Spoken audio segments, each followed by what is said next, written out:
오늘 본문 1절에 보니까 그때라고 되어 있습니다. 그때가 언제입니까?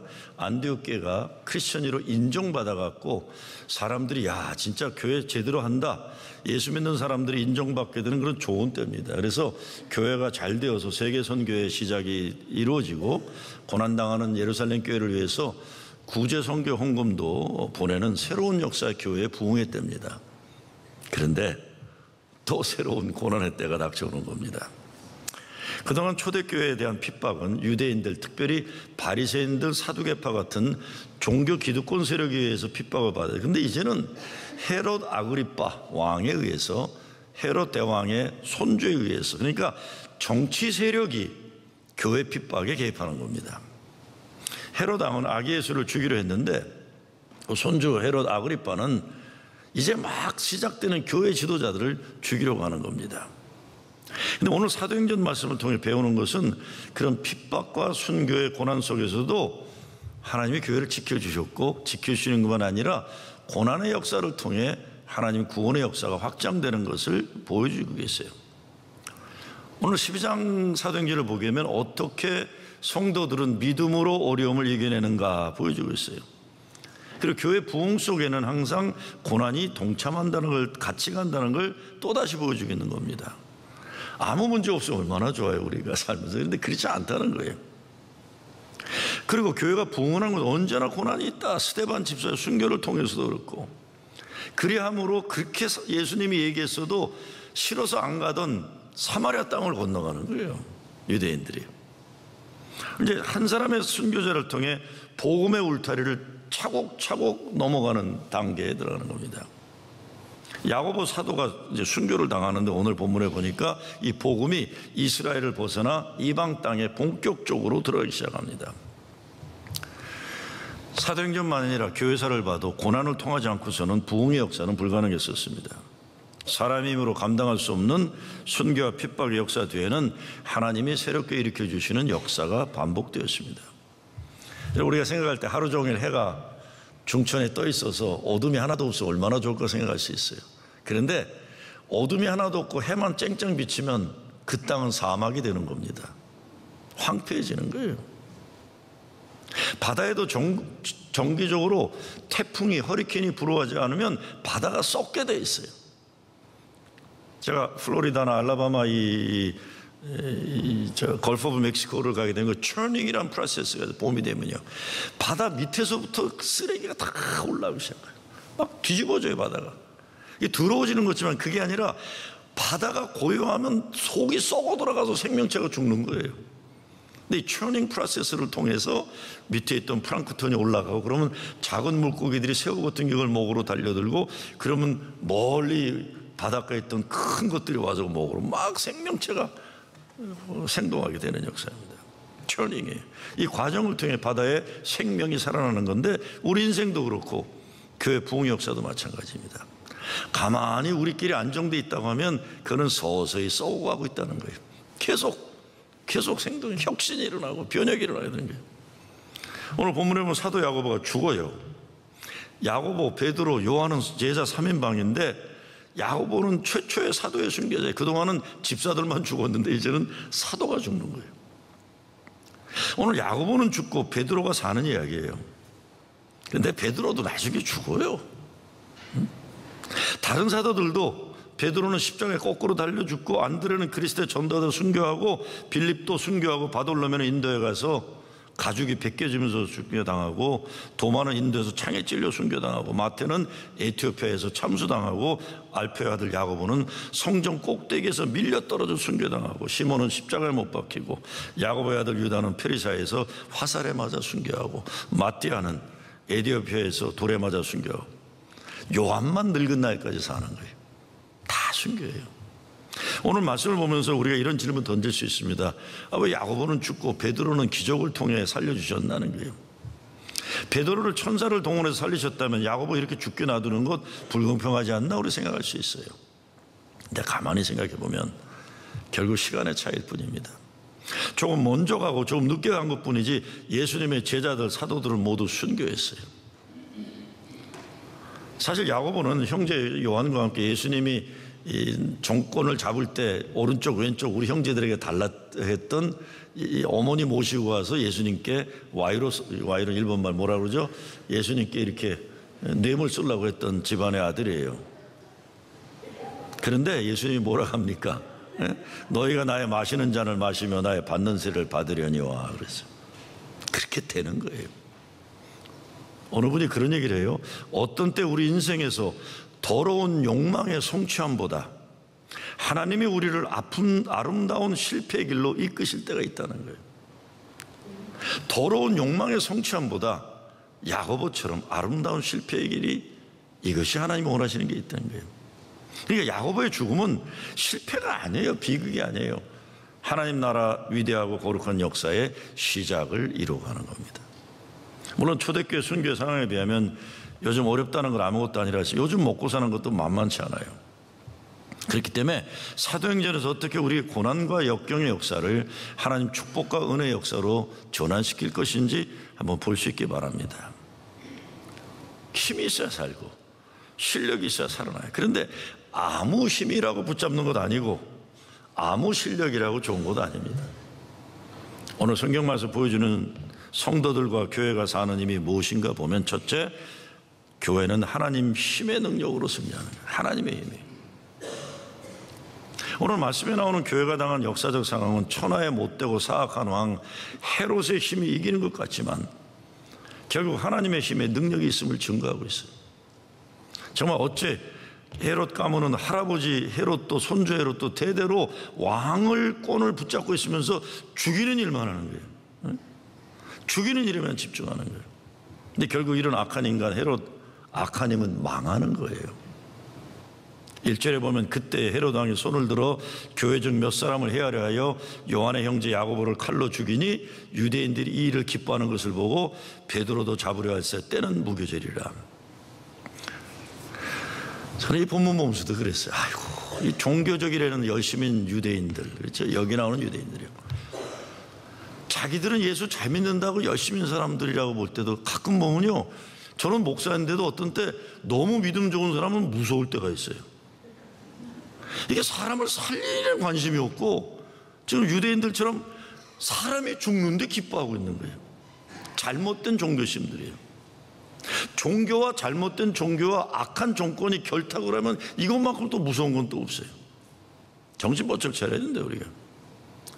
세상이 돌아가는 일에도 원칙이 있고 사람이 무슨 일을 해도 지켜야 할 원칙이 있는데 세 가지 원칙을 생각해야 된다. 첫째는 시민으로서 이것이 법에 저촉되는 일인가 생각해야 돼요. 시민의 책임. 두 번째, 인간으로서 이게 양심의 가책되니 아닌가를 물어봐야 하고, 세 번째, 크리스천으로서 이 일이 하나님의 뜻에 합당한가를 알아봐. 이게 순서예요. 근데 예수님 당시도 그랬고 초대교회 역사에도 보면 헤롯 왕 일가는 정권을 유지하기 위해 수단 방법을 가리지 않았던 왕가로 잘 알려지는 거예요. 여러분, 독재자들이 무섭다는 것은요, 그들이 법을 무시하고 양심이 없고 하나님을 두려워하지 않고 불의를 자행해요. 나중에는 자기들이 만든 거짓이 자기가 되어버리는 거예요. 헤어나지를 못해요. 악한 정권들은요. 제가 시민으로서 지켜야 할 법과 인간으로서 지켜야 할 양심과 크리스천으로서 생각해야 할 하나님의 법을 순서로 말씀드렸어요. 종교 개혁자들도 그렇고 요한에서도 그랬지만 시민으로서 법을 잘 지켜야 돼요. 그러나 하나님의 법에 나라의 법이 합당하도록 노력해야 하는 것이 크리스천의 사명입니다. 물론 하나님의 법이라고 하면서 예수님의 가르침과 정반대되는 성경 말씀을 인용하면서 인종차별, 여성차별 등 각종 악한 일을 정당화하는 일이 기독교 역사 속에 가득해요. 그러니까 정말 크리스천의 모든 판단은 예수님의 말씀과 마음이 중심이 돼요. 구약에 어떤 말씀이 있어도 예수님 말씀보다 우선되면 안 돼요. 사도 바울의 어떤 가르침이 있어도 예수님 마음과 뜻보다 우선되지 않아요. 예수님의 마음과 말씀이 중심이에요. 그리고 사도 바울과 구약을 봐야 되는 거예요. 율법주의가 철저하게 성경적으로 산다는 것처럼 보일지도 몰라도 바닥에 깔려있는 문제가 하나님의 마음을, 법의 기본 정신을 상실하고 열심인 문제인 거예요. 바로 이것이 야고보가 죽는 것을 보고 유대인들이 좋아했다라는 거예요. 좋아했다. 참 비극이에요. 종교인들의 잘못된 열심이 비극이에요. 그날이 마침 6월절이 시작된 날이기 때문에 나라의 명절이 끝나기를 이렇게 죽이려고 했는데 초영 전날 밤인데 베드로에게 천사가 나타나서 옆구리를 차가지고 일어나가지고 그가 묶여있던 것들을 풀려나면서 나오게 되는 거예요. 예수 믿는 사람이 있어 궁극적으로 마지막이면 죽음을 두려워하는 힘이에요. 살려주는 역사들이에요. 야고보도 죽었지만 천국의 소망으로 죽었고, 베드로도 이제부터는 죽음도 두려워하지 않고 예수가 그 집을 증거인에 쓰임받았는데 지금 천사가 와서 일으켜서 할 일이 있으니까 살려서 내보내는 거예요. 근데 그 힘이 기도의 힘이에요. 오늘 말씀에 5절에 베드로는 옥에 갇혔고 교회는 그를 위하여 간절히 하나님께 기도하더라고 그랬어요. 다른 것 할 수 있는 게 아무것도 없고 힘이 없고 권력이 없으니까 교회가 기도했다. 기도의 응답으로 베드로를 묶고 있던 쇠살이 풀리고 감옥문이 열렸다. 감옥을 그냥 통과했고 10절에 보니까 시내로 통하는 쇠문이 저절로 열려요. 아무것도 그를 묶을 수가 없어요. 근데 12절에 보니까 교인들이 기도하고 있었다 이렇게 돼요. 그러니까 베드로가 뭘 깨달은 거예요. 이게 기도하고 있었구나 우리 교인들이. 이 기도하는 힘이 뭔가 생각해요. 제가 아까 보신 분들, 제가 평상시와 달리 오늘 이 앞부분의 찬송 진짜 잘 불렀어요. 저 자신이 볼 때 보셨어요? 제가 보통 부를 때는 이 목소리를 안 내고 이렇게 나눠갖고 이렇게 혼자만 들리게 불러요. 힘을 세이브하기 위해서. 근데 오늘은 막 힘차게 불렀어요. 왜 그럴 것 같으세요? 옆에 김찬동 권사님이 근데 지기 싫어가지고 우리 교회 제일 잘 부르는 젊은 권사님하고 부르니까 내가 앉으려고. 잘 불렀죠 권사님. 앉아서. 근데 그래서 찬송을 부르다가 이게 기도구나. 혼자 하는 게 아니구나. 이 기도가 있으니까 나도 최선을 다하는 거예요. 최선을. 오늘 진짜 제가 잘 부르더라고요. 예배 시작하는데 베드로가 옥에 갇혀 있는 중에 교회 성도들이 함께 기도했고 하나님께서 그들의 기도를 들으시고 응답하시고 기적으로 옥에 풀려나가는 거예요. 기도의 기쁨이에요. 그가 3.1절 100주년 국제 학술 세미나인가 가서 이제 제가 논참 맡은 분이 박근혜 대통령 때 국제 외교원장을 한 분이 얼마나 보수적인지 저하고 이제 시작부터 붙어버렸는데, 근데 그러고는 그 다음날 태국으로 가서 자동차 운전해서 미얀마 국경을 간 거예요. 30년 동안 난민의 캠프에 사는 사람들이에요. 10년이 난민인데 10년을 넘어서 이젠 유엔도 포기하는 그런데, 이게 우리가 가기 전에 10개 국가에서 왔어요. 브래드포드 월드란 어마어마한 큰 구제단체 회장도 오고 10개 국가인데, 가기 전에 인솔하는 분은 이 영성술 인솔하면 한국 목사님이세요. 가기 전날, 떠나기 전날 제 방에 오더니 눈물이 글썽였어요. 목사님, 난민 캠프를 갈 생각하니까 벌써부터 눈물이 납니다. 그래요. 30년 동안 나라 빼앗긴 백성들의 아픔이, 그때가 3.1절이거든요. 얼마나 그들이 아플까. 그들의 슬픔을 생각하니까 눈물이 납니다. 그래서 제가 네가 그러니까 나도 눈물 난다고 그랬어요. 저도 남이 울면 같이 우는 사람이거든요. 근데 저도 얼마나 악조건 속에 얼마나 불행할까 생각하고 이제 6시간 운전을 하고 진짜 말하자면 강을 건너갖고 난민 캠프를 간 거예요. 문제는 우리가 생각하는 그런 상황이 아니었어요. 30년 동안 나라를 빼앗기고 난민으로 살아가는데 처음에 강당에 들어갔더니 600명의 신학생들을 기다리고 있다가 벌떡 일어나서 찬양을 하는 거예요. 그러고는 할렐루야를, 핸델의 할렐루야를 부르는데 우리가 혼동에 빠졌어요. 저 사람들 분명히 불행해야 되는 사람들인데,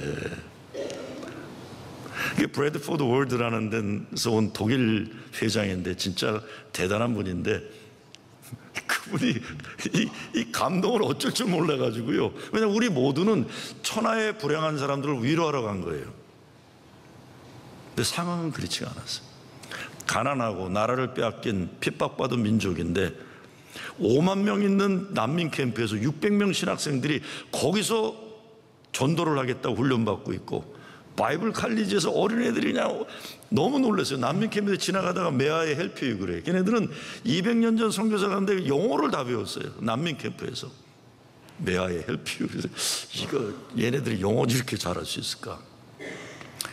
여러분, 제가 사실 가게 된 이유 중에 하나는 한 5, 6년 전에 태국에 갔다가 어느 대학생 여대생들이 간증할 때 여대생들이 나와서 내가 우리 부모가 나를 팔아가지고 이 휴먼 트래피킹, 그러니까 성매매에 팔려갔는데 이 감리교 선교사가 300불에 나를 사줬다는 거예요. 300불에 사람을 살리는 게. 그래서 저는 우리 교인이 아시는데 10만 불을 헌금하셨기 때문에 이 가난한 나라 여성들의 인권을 보호하는 선교를 이게 어떻게 시작할까 그래서 교단과 합쳐가지고 뭐 좀 크게 해볼까 했는데 그 가운데 예수 믿는 애들은요 상황이 다른 거예요. 상황이 불행하기를 거부하는 거예요. 할렐루야를 부르는데 난 난민 캠프에서 600명의 할렐루야를 들어보라고 상상을 못한 거예요. 그랬더니 불쌍한 걸 생각하고 갔던 우리 대표하는 목사가 감동의 눈물을 흘려서 야, 너 불행할 줄 알았잖아. 울긴 또 왜 우냐 그랬더니 불행해서 생각한 눈물이 아니라 감동의 눈물입니다. 목사님. 상상을 못했습니다. 저도 웬만큼 목회도 해보고 어려운 선교지도 많이 가봤는데 이렇게 반전의 선교지는 처음 가봤어요. 천하에 가장 불행할 것 같은 사람들이 그 안에서 예수 때문에 행복하고 놀라운 일이에요. 이게 기도의 역사고 찬양의 역사예요. 불행하기를 거부하고 미얀마 군사정권이 그들을 핍박하고 내쫓았지만 그들에 의해서 인생이 규정되기를 거부하는 거예요. 예수의 말씀과 예수의 뜻으로 인생의 미래를 결단하고 살아가는 거예요. 6절에 보면 헤롯의 군사들이 철저하게 지킨다고 그랬는데 7절에 보면 하나님의 군사들이 지켜준다고 그랬어요. 보이지 않는 것 하나님의 군사들이 지켜주는 거예요. 그러니까 그들의 묶고 있던 휘사들이 풀려나는 기적이 일어나고 8절에 보면 베드로는 천사의 명하는 대로 순종만 하는데 순종하고 걸어왔더니 아무 말 없이 감옥문이 열리고 철장이 열리고 쇠문이 열리는 거예요. 이걸 천사가 돕는다고 하는 겁니다. 여러분, 우리가 살면서 우리 인생에 묶여있는 것도 운명으로 알고 살아갈 때가 얼마나 많은지 몰라요. 그런데 풀리는 기적의 역사가 성도들이 함께 기도할 때에 기적으로 일어나고 있는 거예요. 찬양을 통해 일어나는 거예요. 이런 일이 나한테 왜 일어날까? 걸어가는 중에 천사가 떠나고 홀로 걸어갔는데 12절에 가서 보니까 성도들이 기도하고 있더라. 성도들이 기도하고 있더라. 이렇게 하나님께서는 부족한 우리들의 기도를 들으실 뿐만 아니라 그것을 통해 새로운 교회의 기적의 역사로 부흥의 역사를 보내주시는 거예요. 우리가 인생 살면서 우리를 위해 간절히 기도하는 중보의 기도의 어른들이 있다는 것 얼마나 감사한지 몰라요. 여러분, 나이 든 분들이 뭐 힘이 있어서 교회 일을 많이 하겠어요. 연세 많은 분들이 자기 지키기도 어려운데, 그런데 구약도 그렇고 신약에도 보면 기도하는 분들 때문에 젊은이들이 살아나고 쇠사슬이 풀리고 기적의 역사가 일어났다라는 거예요. 그래서 이것이 속회에서 큐티 모임에서 교회에서 일어나는 역사여야 돼요. 여러분, 교회 와서요 기도함으로 기적을 체험하는 관심이 아니라 딴 거에 관심 가지지 마세요. 제가 오늘 아침에 카톡이 하나 들어 목사님 좀 아셔야 되겠습니다. 뭔가 봤더니 아이고 나이 든 분들이 뭐 모여갖고 싸웠대 또 우리 교회. 아니 뭐 조국 통일도 아니고 뭐 3.1절을 위해서 싸운 것도 아니고 뭐 이민자들이 인권을 위해서 피 터지게 토론하는 것도 아니고 아무 예수 믿는 거와 관계없는 걸 노인네들이 모여갖고 소리 지르고 그랬다는 거예요. 어디 교회에서? 우리 교회에서 그랬다는 거예요. 지금 시대가 어느 때인데 그러고도 사세요. 지금의 우리 교회가 그런 교회가 아닙니다, 여러분. 기도하면서 기적을 경험하고 젊은이들의 미래를 열어가고 이 땅에 진짜 복음의 불을 밝히기도 바빠 죽겠는 세상에 아이고 정말 늙은이들이라고 말하고 싶어요. 왜들 그러세요? 여자분들 아니니까 걱정하세요. 남자들이 그러니까 내가 그저 다행인 건 힘이 남으시나 보다 감사하긴 해요. 근데 예수 믿는 거에 힘을 쓰세요. 좀 예수 믿는 거에 젊은이들에서 기도하는 거에 쓰고 사탄막의 역사를 물리치는 역사에 쓰임을 받아야지. 아이고 왜 노인네들이 모여서 서로 소리 지르고 그러세요. 아무 쓰잘데없는 교회와 무관한 거로 그런 일 하려면 교회 장소 쓰지 마세요. 제발. 딴 데 가서 하세요. 집에 가서 하거나 식당 가서 하세요. 기도하는 자들을 통해 큐티에서, 속회에서, 교회에서 기적이 역사하는 거예요. 여러분, 우리가 한 인생 살면서 헛되고 부질없는 힘이 아닌 세상의 힘에 매달리면 안 됩니다. 23절에 가니까 헤롯이 어떻게 죽어요? 독충에 물려 죽었다고 그랬는데 역사가들은 독한 성병에 걸려 죽었다고 그랬어요. 독한 성병에 걸려 죽었다고 그랬어요. 왕을 대대로 독재자를 했지만 그 말로가 다 비극한 거예요. 다 비극한 거예요. 헤롯이 멸망시키려던 교회는 부흥하고 주의 복음은 오히려 날로 더욱 흥왕했다. 세상 불의가 이기는 것은 잠깐이에요. 영원한 승리는 하나님의 힘에서 나와요. 교회도 계속 거룩한 싸움의 과제가 있어요. 선한 싸움, 하나님의 정의를 위한 싸움을 통해 바로 세워지고 승리하는 거예요. 사탄 권세와 싸워 나가는 게 교회가 하는 일이에요. 그러므로 교회는 보다 더 강력한 힘이 있어야 되는데 하나님으로부터는 힘, 그러기 위해서 믿음으로 의정하고 함께 기도함으로 이겨나는 거예요. 그래서 교회는 기적을 함께 체험하는 공동체입니다. 어떻게 기적을 함께 체험합니까? 무엇보다 함께 아파하는 교회가 돼요. 아픈 자들을 보면 함께 아파하는 거예요. 함께 기도하는 거예요. 우리는 인생 살면서 모두 감당하는 고난의 몫이 있어요. 나만 편하게 삽시다. 그렇지 않습니다. 내가 감당해야 되는 고난의 몫이 있어요. 신앙생활을 열심히 할 때도 그렇고 교회도 부흥할 때도 그렇고 항상 감당해야 되는 어려움의 과제가 있는 거예요. 근데 아파하다 보니까 함께 기도하게 되는 거예요. 사랑으로 함께 기도하는 사람들을 하나님이 이렇게 세우시는 거예요. 교회는 뭐니 뭐니 해도 나를 위해 기도해 준 사람들이 있는 곳입니다.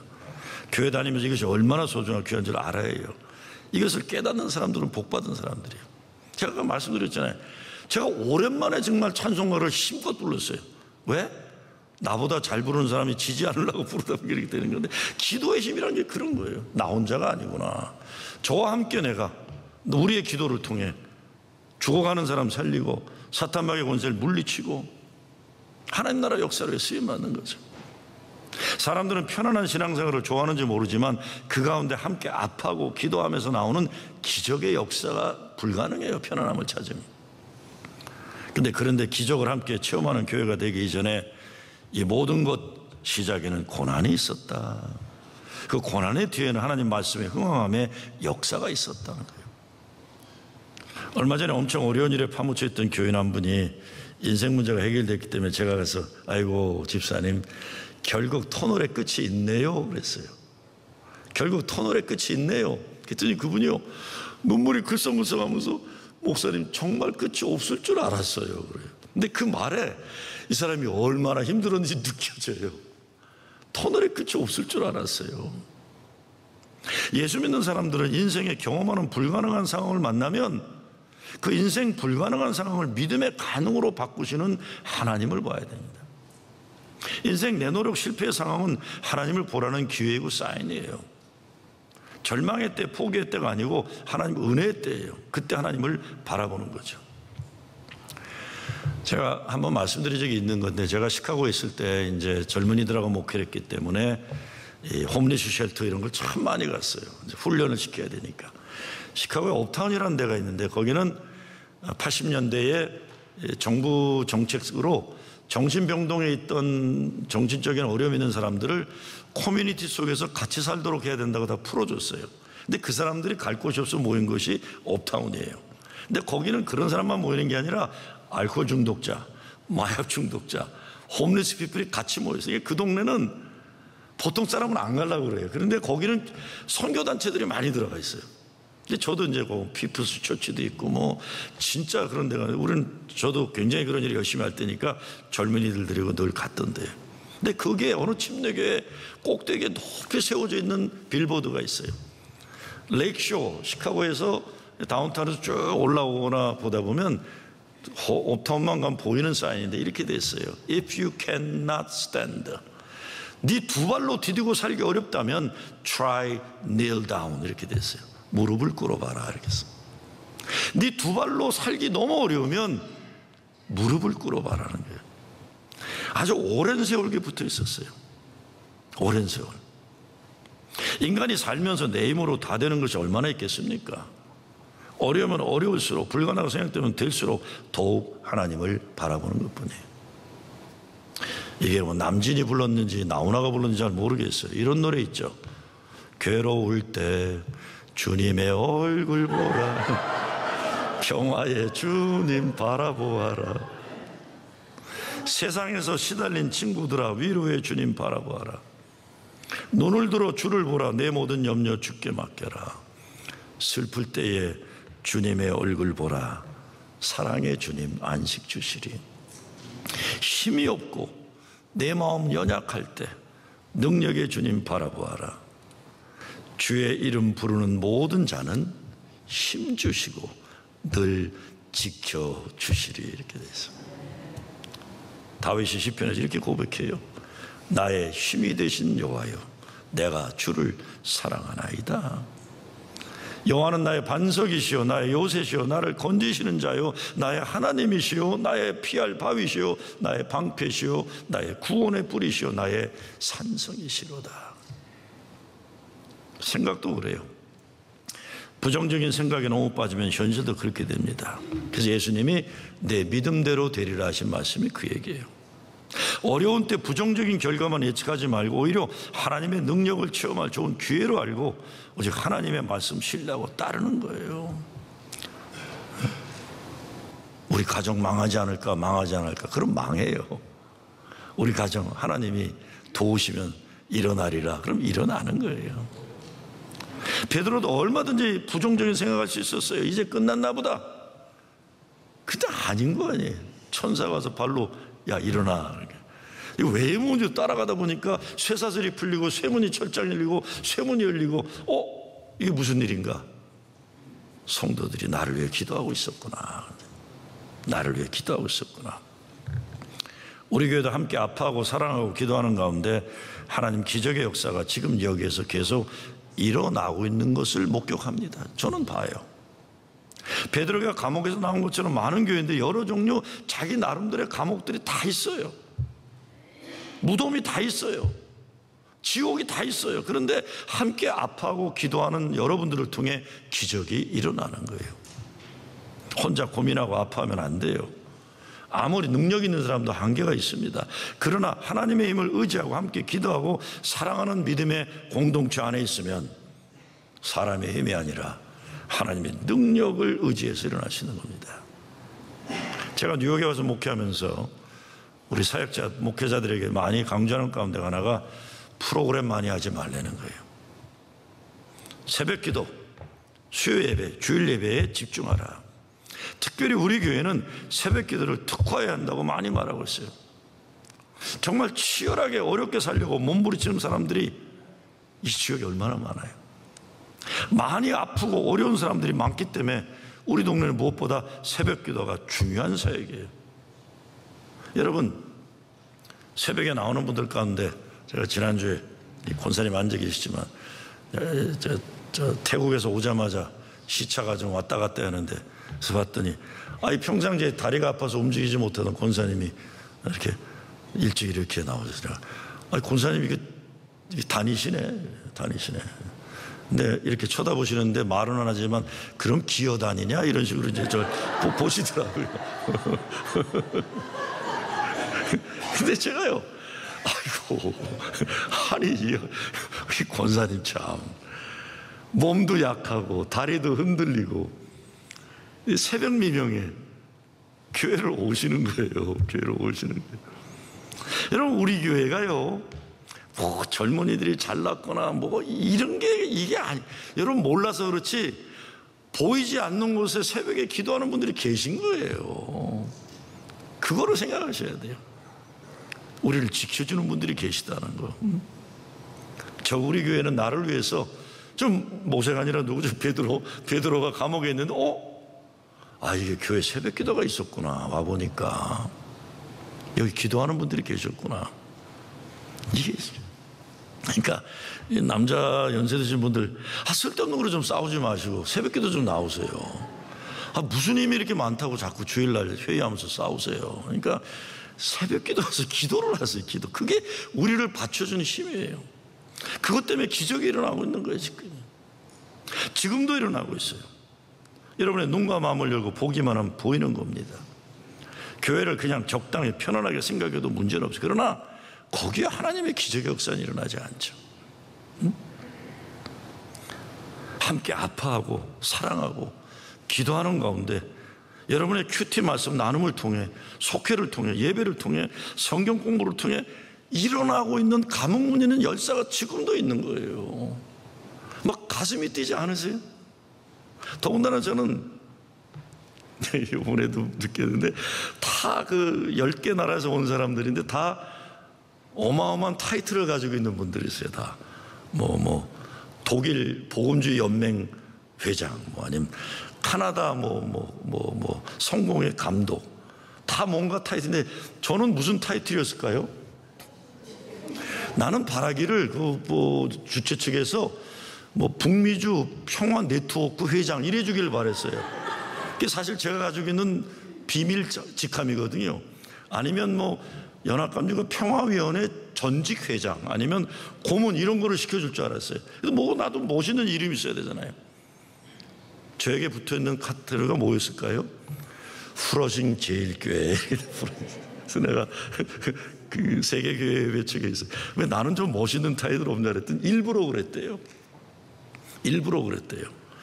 교회하는 목사도 올 수 있도록 일부러 저 하나만 따라하는 거예요. 거기다 세계협의회 중앙위원들인데 나만 아무 타이틀이 없는 사람입니다. 그래서 왜 그랬냐 그랬더니 일부러 그랬다.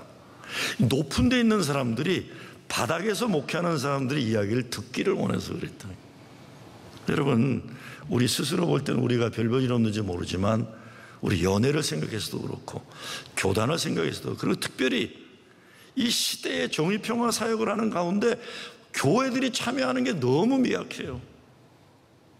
근데 프로심 제일교회는 항상 그대도 나름대로 보수신앙을 가진 분들이 많이 계심에도 불구하고 나름대로 항상 앞장서서 이끌어 갈 수 있는 거, 인정받았다는 거 여러분 고마워하셔야 된다고 봐요. 책임도 가지고 사명도 가지고.